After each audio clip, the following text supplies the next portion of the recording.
Nous allons maintenant partir avec Marido Servel dans un compartiment-cœur. Son invité est un peintre, un monsieur charmant qui a un domaine, un monde très très onirique. Vous le voyez tout de suite, compartiment-cœur.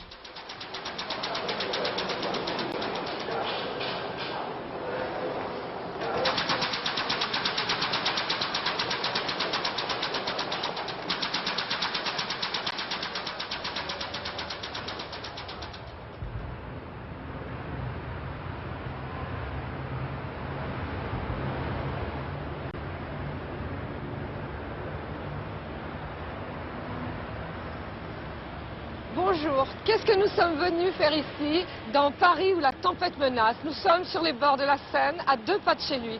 Nous sommes venus chercher pour notre désormais habituel voyage en train, un être extraordinaire.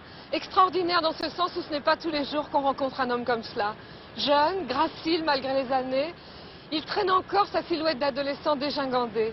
Il est d'une gentillesse innée, d'un charme irrésistible. Il est peintre, il s'appelle Luc Simon. J'espère que vous partagerez mon enthousiasme.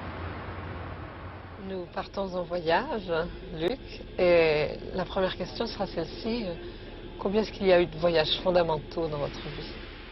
Des voyages qui ressemblaient à la quête à travers l'Afrique, les 3. 3. Oui, et ça a été, bon, beaucoup d'autres voyages, mais enfin anecdotiques par rapport à mon travail. Et puis ensuite, ce voyage-là, et je vous en ai pas parlé, mais moi ça me touche beaucoup parce que ce petit voyage de rien du tout, celui-là, oui, celui-là, c'est un voyage pour moi qui est emblématique et qui en même temps, je crois, d'une grande importance.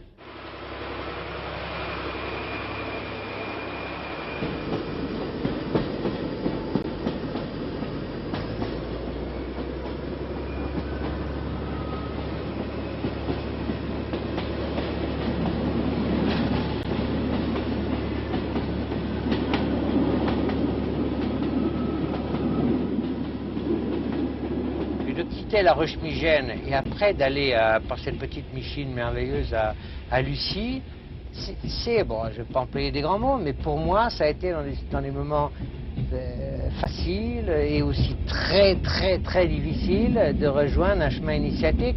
Parce que c'est pas vrai que la campagne, c'est la beauté des choses, hein, c'est une idée qu'on a de la beauté, mais c'est compagne, c'est souvent une très mauvaise compagne aussi. C'est en face de soi, soi.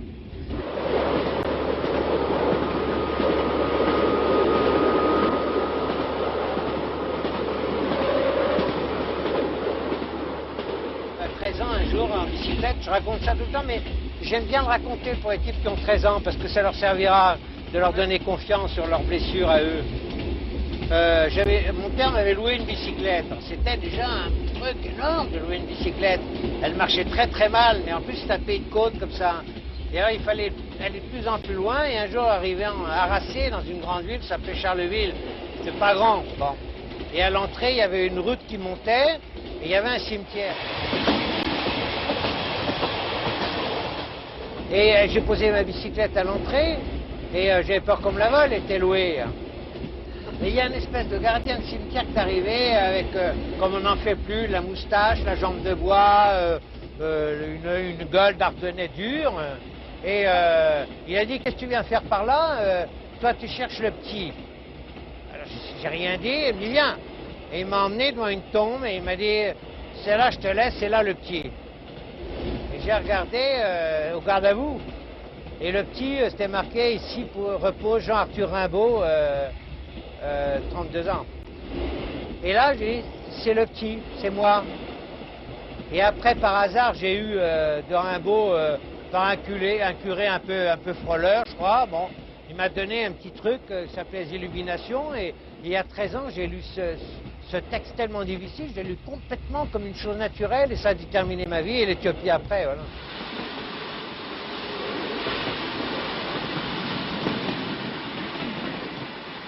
À l'époque, c'était les journaux où il n'y avait jamais de photos. Bon, c'était 36. Mais là, c'était le journal du Front Populaire. Et il y avait une grande photo d'un petit homme en noir avec un parapluie sur une quai de gare. Et au-dessus, un gros titre comme ça. On ne voyait jamais ces gros titres-là à cette époque. C'était marqué, si vous ne faites rien, messieurs, contre le fascisme, vous serez un jour l'Éthiopie de quelqu'un. Et c'était à la SDN, le hurlement, le cri de supplication de Haïlé Sélassié qui venait crier ça. Et moi, quand j'ai vu Haïlé Sélassié, que j'avais lu dans le petit truc de la fin de Rimbaud, qu'il avait presque fini toute sa vie à Harare, quand j'ai vu cet homme-là, j'ai dit, cet homme-là, c'est mon père. Quand est-ce que vous avez su que vous seriez un artiste? Pas très vite. D'abord parce que j'étais totalement obligé d'être quelque chose comme ça. Pourquoi? C'est Par quoi une espèce de destin. Ma famille fait des vitraux depuis on ne sait pas quand. Hein. On sait qu'on est attaché Quand vous à la dites on ne sait pas quand, ça fait depuis le Moyen-Âge. Oui, enfin disons un peu plus tard parce qu'on n'a pas de papier au Moyen-Âge. Hein, mais en tout cas, on est sûr à partir du 15-16e, on est sûr de ça, et le chef de corporation et tout ça. En remontant, ce que ça m'a passionné comme problème, mon côté gitan et mon côté bougnoul, je crois qu'on est d'origine juive des environs de Strasbourg par là, et qu'on était récupéré en tant qu'artisan du verre, parce que le verre est passé par les juifs et les arabes, pour faire les vitraux à la cathédrale de Reims, et que là, évidemment, on a été immédiatement arien d'honneur, hein, c'était inventé avant Hitler, ça, où ceux qui touchaient au vase sacré n'importe quoi, il fallait les faire catholiques, ça c'était une honte, hein, pas des... Bon. Et alors ça vient de là, alors donc...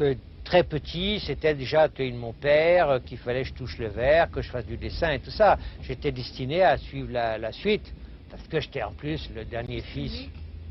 Non, j'ai deux sœurs, heureusement, une qui est sculpteur et l'autre qui est peintre, tu sais, mais j'étais le fils, celui qui devait continuer le nom. Alors c'est idiot, parce que Simon, il y en a plein de bottins, c'est bon. Mais j'étais le dernier de ça. Et moi, j'ai senti de plus en plus que c'était pas ça, que c'était du gras, que c'était pas du maigre, et que le verre me blessait, je sais pas quoi, et que la peinture, c'était... je crois que c'était le secret de la femme. Parce que la peinture est féminine et le vitrail est masculin, pour moi. Enfin, je sais pas, c'est un problème étrange, mais que j'ai... quand je me rappelle très bien, je me souviens de mon père, j'avais 11 ans, 10 ans, et j'étais à l'atelier, je dessinais des anges. Et je faisais des seins aux anges. Alors mon père était Il y a un truc qui va pas. totalement révolté. Que c'est. Et moi j'avoue que le sein, le dessin d'un sein est pour moi une des choses essentielles de ma vie. C'est beaucoup plus qu'un nez grec, mais en tout cas c'est un dessin du corps qui est bouleversant. Et avec mon âge maintenant, je découvre une chose merveilleuse, c'est que autant un corps d'homme vieillit mal, autant j'ai le privilège de pouvoir dessiner des corps qui n'ont plus 22 ans, de femmes, et je trouve ça sublimement.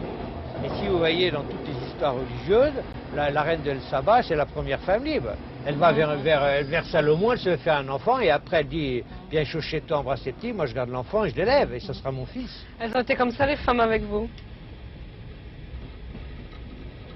J'ai eu une chance fabuleuse. Je crois que je l'ai mérité quand même. J'ai dit, c'est aussi infantile, j'ai dit je rencontrerai des reines, et j'ai rencontré des reines. Ouais. Ah oui. C'est facile de vivre tous les jours avec des reines? C'est impossible, mais c'est impossible, mais c'est une merveille, quoi. C'est une merveille, non, mais je ne voudrais pas faire de ça une espèce d'image passionnelle, déchirée. Non, pour moi, l'amour, c'est de construire le quotidien, hein. C'est pas du tout de vivre l'impossible sur les bords de la mer Rouge et en boutre et après de s'envoler et de se poursuivre à coups de revolver. C'est elles qui ne pouvaient pas, les reines?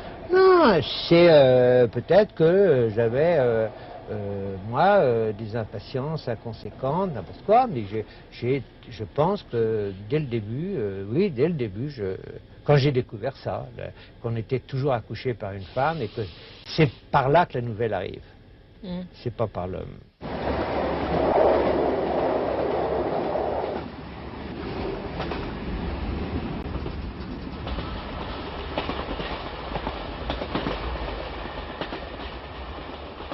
Nous allons arriver bientôt à Lucie. Oui.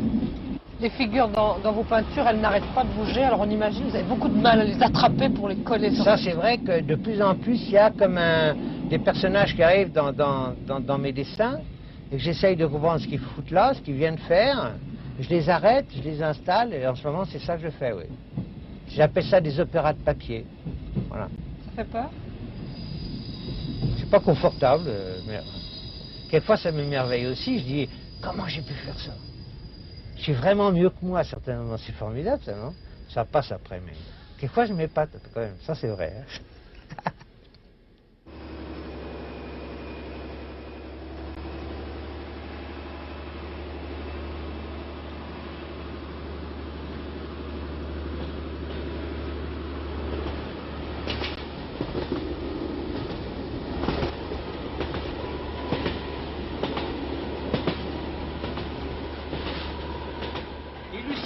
jeunes, il y avait une fixation de ce qu'on appelait gitans de l'eau.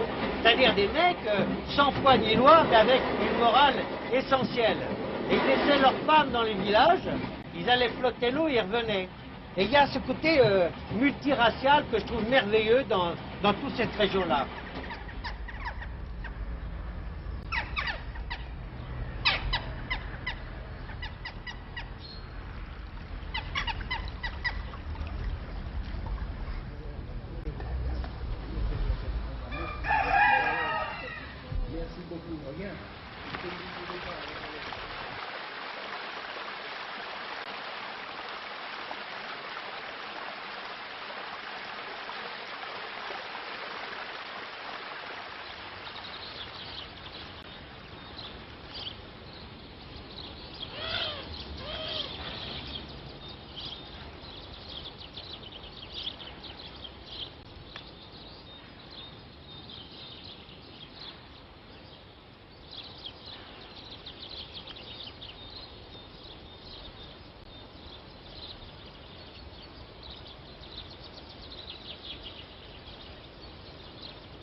Alors vous, le pur Lancelot de Robert Bresson, qui était un drôle de souvenir, je crois. Est-ce que quand vous êtes arrivé ici, à Lucie, est-ce que vous n'avez pas été un peu le, comment diriez-vous, le bougnoul ici? J'étais heureux. Je suis arrivé, pas il y a 23 ans, je crois. Je sais plus très bien, je sais pas, ouais. Et j'ai flambé, j'ai fait semblant de chercher quelque chose comme si j'avais de l'argent, je pouvais, etc. Mais je savais que c'était par ici que ça se passait. Puis il y a eu une espèce de chose magique avec une vieille dame que je connaissais à Châtel-Sansoir. Mais je connaissais rien d'ici. Et puis un jour, on s'est retrouvés, je dis, j'ai une adresse de bistrot, on doit aller avec cette vieille dame. Et c'était là où j'étais. Je dis, donc c'est là. C'était à Coulanges-sur-Yonne. Je dis, je crois aux rencontres magiques comme ça dans la vie.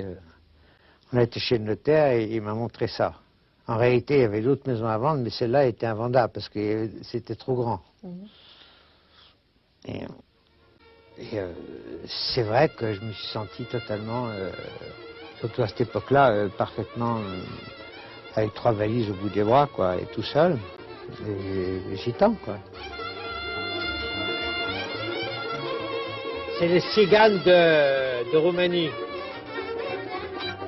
Je voulais prendre Schubert, parce que pour moi Schubert c'est le cri de violon comme ça sur le paysage de Lucie et c'est une grande partie de ma peinture et de mes toiles.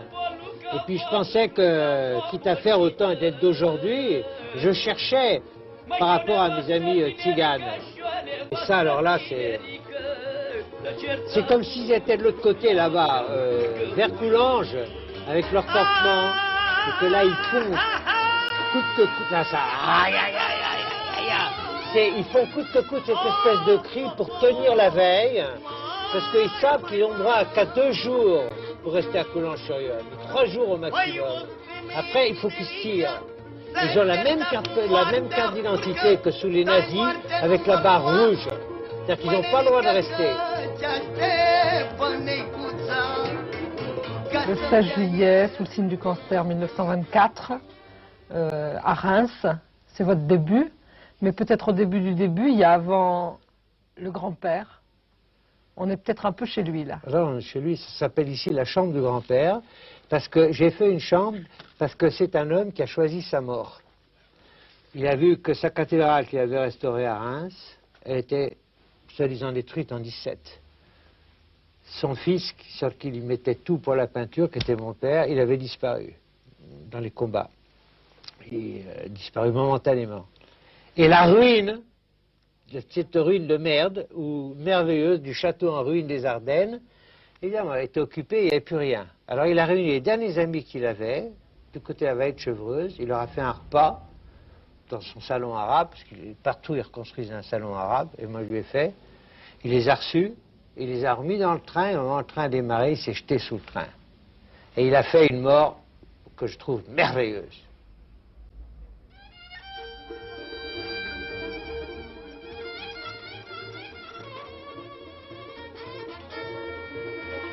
Voilà l'objet.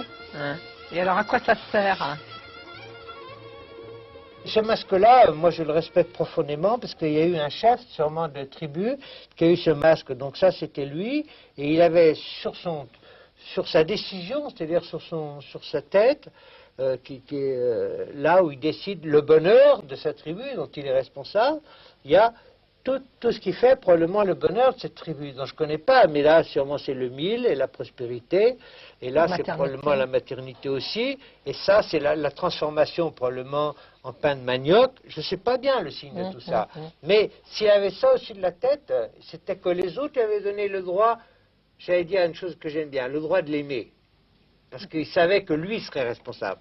Alors je vais essayer de vous le mettre, donnez-nous ce droit-là. Parce que c'est un peu bizarre, mais pour moi c'est grave de faire ça.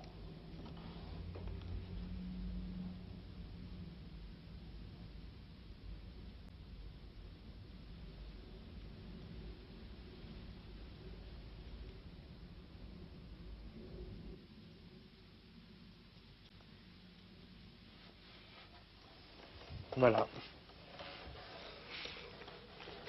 Sûrement, il y a quelqu'un là-bas qui est heureux là-bas. Pas de moi, hein, mais de ça.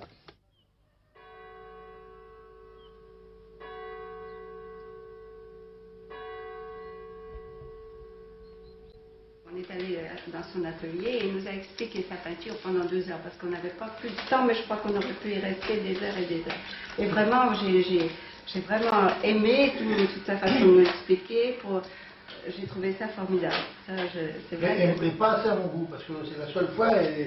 Mais je n'en ai pas parlé, pendant qu'on a fait l'émission, on a commencé dans le train, et est-ce que je t'ai parlé de ma peinture? Je n'en parle pas. Pour moi, la peinture, c'est la vie. Et ce que je vois avec mamie, Gérard, Nello, toi, papa, maman, tout ça, et toi, pour moi, la peinture, c'est l'expression de la vie. C'est pas d'expliquer, de faire une explication. Je fais de la peinture. On voit ton caractère d'après ta peinture. C'est nous qui te l'avons demandé. Comment ça? Oui. Pas son caractère, son humeur. Son humeur, d'après sa peinture. Un jour, c'est tout triste. Tu te souviens, la fois que Si, je ça va te dis, bien. qu'est-ce que c'est triste ton truc là? Ah oui. Oh là là, Il y avait des années noires. c'est pénible de voir ça. Vous l'avez fait du noir, que du noir, lui, de la mort. Oh, j'ai dit, mais c'est affreux ce truc là. J'ai une autre question. Est-ce que vous êtes plus fier d'être l'ami de l'homme qu'il est ou du peintre qu'il est? Oh non, du copain. Ils sont pas fiers Oh, du du tout. copain. Ils sont fiers d'eux, regarde-le, ils vont très bien. Moi, j'espère qu'il est fier d'être notre copain, nous. Moi, quand je m'excuse de m'excuser toujours, je suis fier d'être accepté par eux. Quand tu n'as pas eu tellement d'accueil, quand tu as été enfant et tout, c'est merveilleux d'avoir un village avec tous ces problèmes, ces drames et tout qui disent bon, raconte pas d'histoire, nous fais pas chier, au moins un coup ensemble, on t'aime bien, quoi. Mon rêve, à cause je sais pas, la confiance merveilleuse des gens que j'ai découverts ici, qui m'ont donné leur amitié, c'est que ma fille vienne promener son bébé là, tu comprends? Hein? Alors si elle vient de promener son bébé là, je suis foutu, parce que je voulais être un gitan et un nomade, c'est foutu. Cum îl face așa-l petrec, iubitul și dragostea și nevasta altuia. Mi-a mâncat inele astea, să nu mai poate